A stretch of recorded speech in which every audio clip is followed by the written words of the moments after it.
All right, so the last time we met, we looked at this whole problem of radiative equilibrium, and we discovered that there were certain problems with it, namely compared to what we observe even in the tropics. It's too hot at and near the surface. It's too cold at and near the tropopause. The lapse rate of temperature is too large in the troposphere, which follows from the first 2 points. But, on the other hand, the stratosphere radiative equilibrium is not very far away from what we observe. So what's wrong with the radiative equilibrium solution? Well, there's a missing ingredient, one important missing ingredient, which is convection. In our atmosphere, particularly in the tropics, radiation is just one way that energy is transferred in the vertical. Another important way is convection. And so convection is just as important in radiation in transporting enthalpy in the vertical. But it also controls the distribution of water vapor in clouds, which are the two most important constituents in the atmosphere for radiative transfer. So everybody who's boiled water knows something about convection. This is just a little cartoon of what happens if you heat a pan of water with a flame. The water in the center of the pan gets warm, and warmer fluid is less dense, so it rises and sinks along the edges where it's cooled. That's the simplest idea of convection. Now, how do we figure out whether convection occurs in the real atmosphere, and if so, how much of it happens? And the first question we have to ask is, when is the fluid actually unstable to convection? When will it start to convect? So we're going to have to introduce three concepts here that are important. One is the idea of pressure, and something called hydrostatic equilibrium, which is the force balance of a fluid at rest in a gravitational field. The concept of buoyancy, and the concept of stability. So I'm going to talk about all three of those things now. Let's first begin with hydrostatic equilibrium. The first important concept that one has to deal with here is the concept of pressure. Pressure is the force exerted by a fluid, normal to a planar surface, for example, and we denote the pressure by P. So let's consider a fluid at rest in a gravitational field, and for simplicity, we'll assume that gravity is constant, although it's not necessary to do that.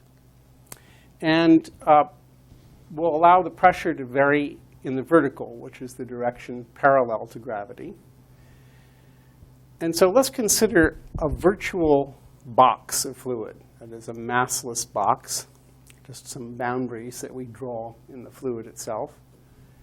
And the dimensions of the box will be delta x by delta y by delta z, delta x being this dimension, delta y that dimension, delta z this dimension. And the pressure at the bottom of the box is P.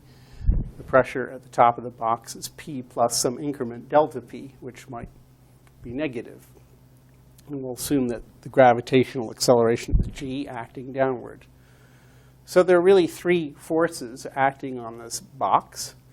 There's the upward, there's first of all the weight of the box, just its mass times the acceleration of gravity. The mass is the density rho of the fluid in the box times the volume of the box, which is just delta x times delta y times delta z.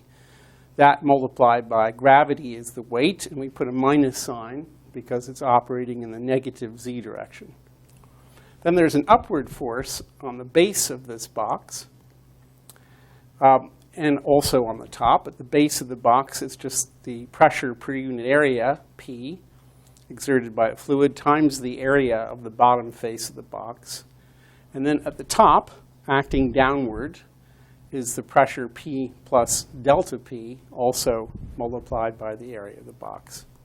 So if we sum these forces together, we get the total force on the box.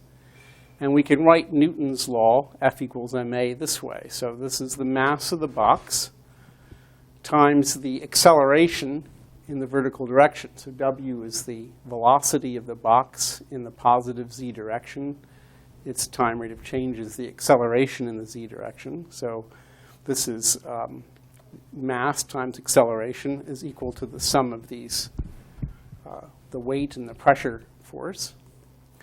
So if we take this equation and divide through by the product delta x, delta y, delta z, and we take the limit as these deltas get very small, we get a differential equation for the acceleration of the box, which says that the acceleration is the difference between gravity and this, which is the pressure gradient acceleration in the vertical direction.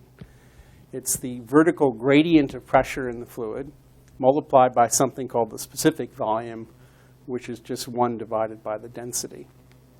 It's the volume per unit mass. So now if this box is at rest, as we postulated, that implies a force balance between gravity and the upward directed pressure gradient acceleration.